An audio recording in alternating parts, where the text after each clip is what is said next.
আৰু ইয়াতে আছে মেইন মালটো, তো এইটো খুলি লওঁ। আৰু তাৰপিছত এইটো হৈ গ'ল আমাজনৰ বক্সটো, যিটো মই আমাজনৰ পৰা অৰ্ডাৰ কৰিছিলোঁ।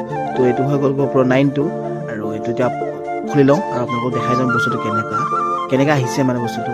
আৰু GoProটো খুব মানে ভাল পেকিঙতে আহিছে, কাৰণ যেনেকৈ বেলেগ বস্তুবিলাক আহে তেনেকৈ আহিছে, মানে খুব ভাল পেকিঙত আহিছে। তো এইটো হৈ গ'ল।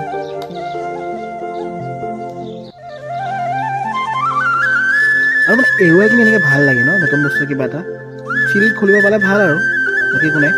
তো এইটো ভাল লাগিছে। আৰু বেটেৰীটো এক্সট্ৰাকৈ দিছে, কাৰণ বেটেৰীটো খুলি পেলাই দিছে, আৰু বেটেৰীটো লগাব লাগিব। তাৰপিছত কেনেকুৱা ফুটেজ আহে আপোনালোকক দেখাওঁ। আৰু এইটো হৈ গ'ল GoPro Hero 9।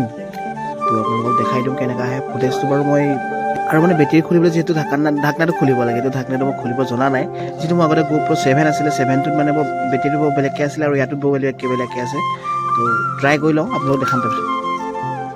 তো হৈ গ'ল, বেটেৰী চেটেৰী লগোৱা হৈ গ'ল। এতিয়া অন কৰিলোঁ আৰু চাওঁ কেনেকুৱা আহে, আপোনালোকক দেখাওঁ। আৰু বিশেষ একো অহা নাই ইয়াৰ লগত, অকল USB কেবলডাল আহিছে আৰু মাউণ্ট দুটা আহিছে, ইমানেই। আৰু জাষ্ট অন হৈছে। The next day. আৰু যিহেতু পিছদিনাখনি গাহৰি খানাটো মেইন, যিহেতু GoPro খানা, তো গাহৰিটো খাই লওঁ আৰু মজাকৈ। এই দেখিছে তেল চেল নিদিয়াকৈ বনাওঁ সদায়।